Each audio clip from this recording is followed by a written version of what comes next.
I am going to be telling you a scary childhood story. When I was 2 years old, my mom passed away. My dad wasn't in the picture, so I went to go live with my grandparents. My grandparents lived in a super old home that was built in the 1800s. I was a very imaginative child. So when I told my grandparents that I used to see people in the house, they just didn't believe me. There was one lady in particular that I would always see. She would sit at the end of my bed and watch me fall asleep. I wasn't scared of her because I thought she was an actual person. Plus, I was super little, so nothing even crossed my mind. At this point, I was like 4 or 5 years old. I remember her talking to me constantly. She even sang me the song Rockabye Baby to get me to go to bed one night. Every single day when I would get home, I could see her in my window. At that point, I thought she was just waiting for me. She just wanted to be my friend, right? But as I got older, things started to get really weird between me and her. She wasn't this nice lady anymore. Stay tuned for part 2. This is part 2 of the lady in my room who would sing me lullabies to get me to go to bed. No one else in my family could see her. She even told me that she was my mom. I really believed her. If you remember, my mom passed away when I was 2. So, it seemed pretty real that it was my mom.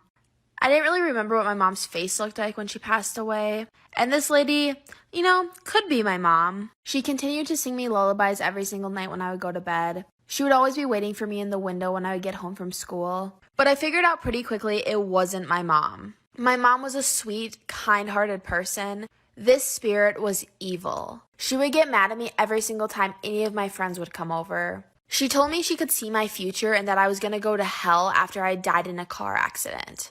It scared me so much, but no one believed me. It got to the point where I never even wanted to go in the car because I thought I was going to die. She convinced me I was evil. Stay tuned for part 3. This is part 3 of the lady who used to sing me lullabies to get me to go to bed. This spirit was evil, and she started to convince me that I was evil too. She convinced me that I would go to hell because I was a horrible child, even though I wasn't. She convinced me that every single person in my life hated me. She even started to control my dreams, and I would wake up every single night screaming at the top of my lungs from a night terror, and she would be sitting at the end of my bed. This went on for years. When I turned 9, my grandpa passed away.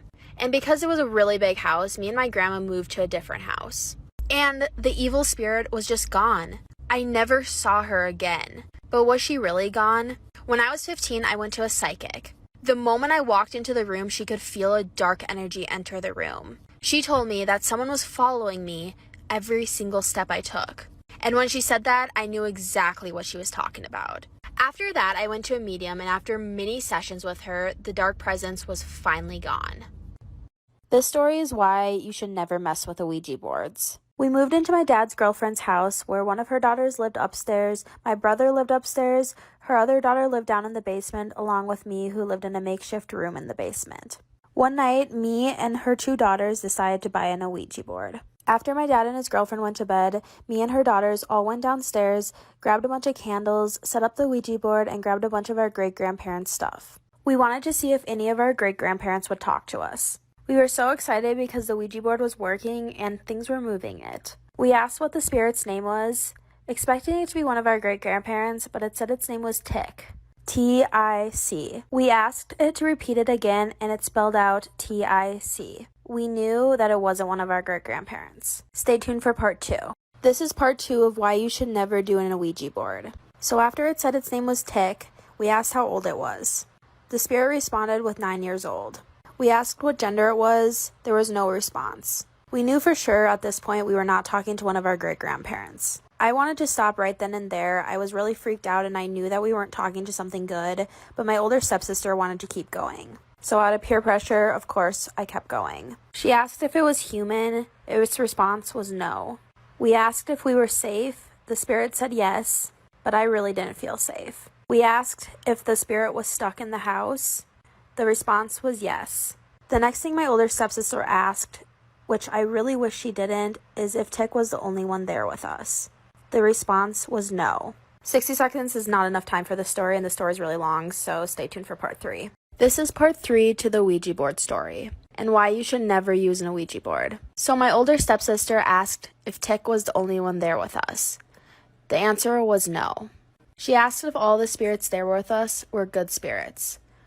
The Ouija board said no. Right as we asked that, the bathroom was right behind us and we heard a huge loud slam in the bathroom. All of us were really freaked out just sitting there not knowing what to do. The candles started flickering. There was so much tension in the room. I have never felt anything like it. That is when my other stepsister screamed at the top of her lungs and told me to move. She saw a black hand approaching from behind me and was going to grab my face. Because she screamed so loud, my dad woke up and we heard him, so we said goodbye really quickly. I went upstairs really quick to calm my dad down and say everything was fine. But after that night, we awoke something and a lot more things happened. Stay tuned for part 4. This is part 4 of the Ouija board. So after we used the Ouija board, we definitely awoke something in the house. The energy downstairs was so intense that none of us could sleep down there. Because of this, me and my older stepsister slept upstairs for literally weeks. Remember the shadow of the hand that wrapped around my face in part 3? Well, that hand didn't disappear. My stepmom said she saw it multiple times when she would go downstairs and change the laundry. It got to the point where her and my dad didn't even want to go downstairs. The cat would chase things that weren't even there. Doors would slam. Floorboards would creak at night. My dad would constantly see my cat chasing a figure, and all you could see was the figure's spine. It would run on all fours. The hauntings got so bad that my dad decided that we needed to move out. Ever since then, nobody has lived in that house for longer than 2 months. Here's a story time that happened in 2nd grade. So my teacher never allowed fidget spinners, and my friend always brought one to school because that was the only thing that helped us focus. But every time she saw it, she would take it, and she would never return it even though she said she was. So me and my friend, I'm going to call her Jalen, and my other friend, I'm going to name her Caitlin. So me, Jalen, and Caitlin all had this plan to sneak into school and take our fidget spinners. So at recess, we had this plan spot behind the tree, and we would all talk about it. This girl even didn't eat her lunch because her teacher took away her fidget spinner. Anyway, we all had this plan to sneak in school and break the windows, go in class and steal all our fidget spinners and give them back to the owners.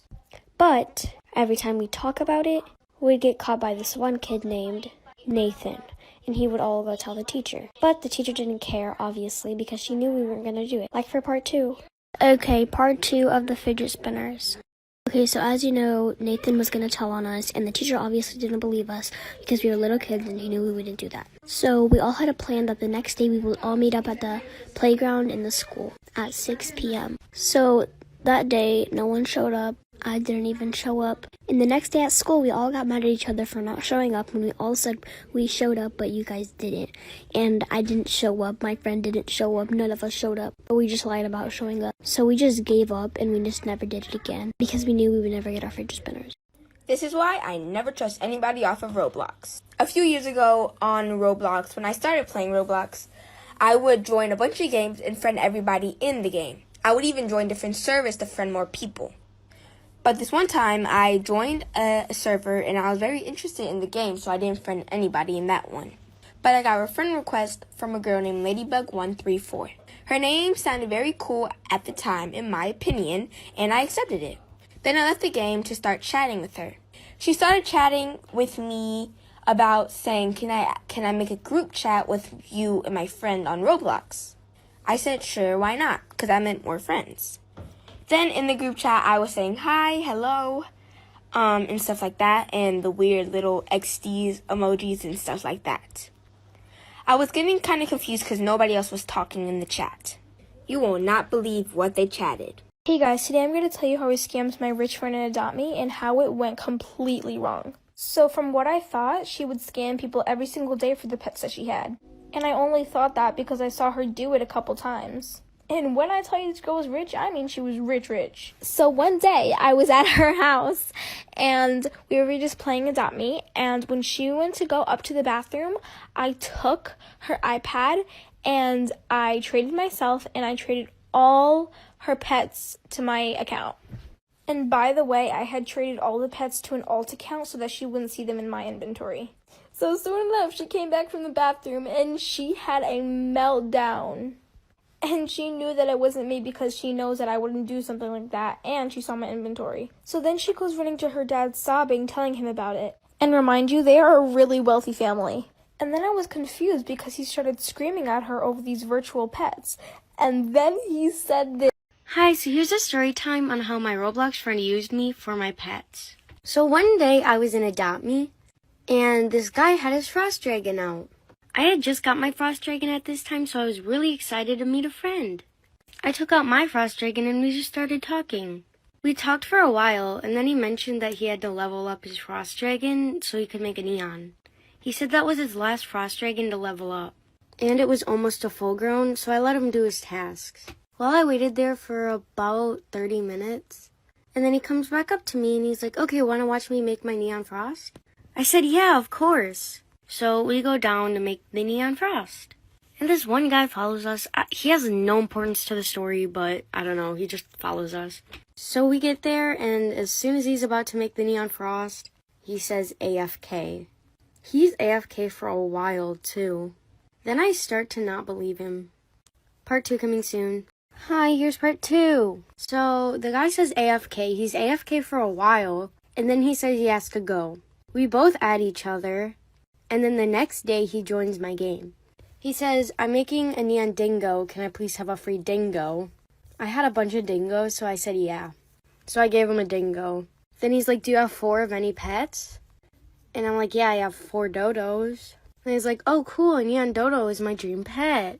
I didn't think anything of it, but I think he was trying to get me to give him the 4 dodos I had. Then we go back so I can watch him make the neon frost. So we go back down by the neon making thing, and then he says, let me make a neon griffin first.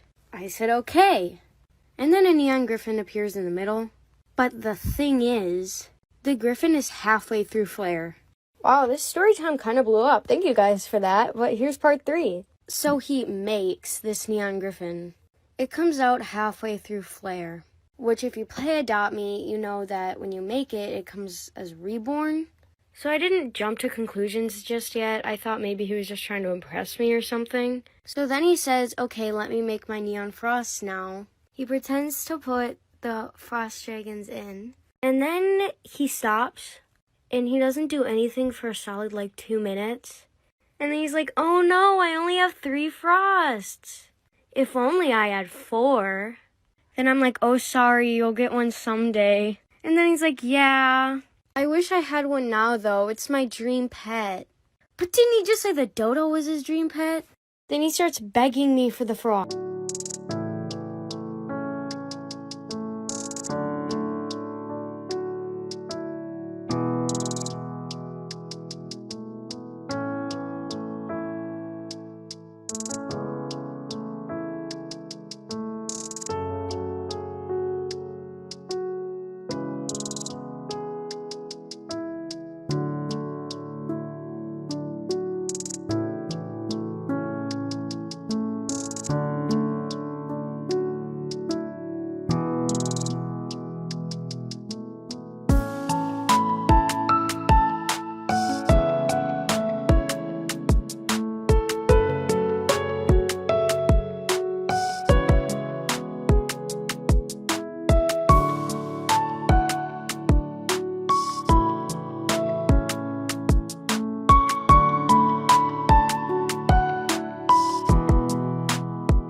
Hey guys, so this is part 1 of how I got karma on my cousin's hacker. Story time. So basically, my cousin had this one best friend. They're really close. They, had each other's social medias and text each other. And she was just really kind. And she was also my friend, but we weren't close as to comparing her and my cousin's relationship. But I didn't care. So this one day, she asked my cousin for some neon legendary pets. And of course, my cousin said why. And she said she got scammed and, blah blah blah. And of course, my cousin Bink, the nice friend, decided to give her some neon legendary pets. I was a bit suspicious, but I did not want to be the person to break their relationship, so I said nothing. So one day I went to my cousin's house, and my cousin showed me some of her weird text messages. She said, do not join me whatsoever. I got into Roblox, and I saw she was playing this really sketchy game. But I decided to join her. I joined her, and it was really creepy and very laggy. I opened the chat, and I saw that she said that she was going to hack my cousin with some other people. But there's more. Hey guys, this is part 2 of how I got karma on my cousin's hacker. Sorry for the wait. Okay, so for part 1, like I said, I joined this really sketchy game that she was playing. I opened the chat to see them talking about hacking my cousin. Literally, I read their whole plan. And then she literally spawned it to me. She probably had an admin in the game, but yeah, she spawned it to me. She's like, what are you doing here? I told you and her cousin not to join me. I'm like, oh my god, you're exposed. I know everything of what you're gonna do to my cousin, stuff like that. And then she's like, oh my god, I can explain. This is a prank. Like, literally, she said this is a prank to defend herself. Like, honey, no, you got exposed. There's no turning back. So I told my cousin to confront her on iMessage. And she did, but the thing is, somehow her best friend convinced her to be thinking the other way, which means that she was actually the innocent one in this situation. I was so mad at my cousin, like literally they had this whole plan, there was no prank. But she's like, I mean, I kind of trust her more. Literally, she would choose her best friend that was about to hack her from me. Girl, bye. I was literally so mad at her that night. Something happened that she will regret forever.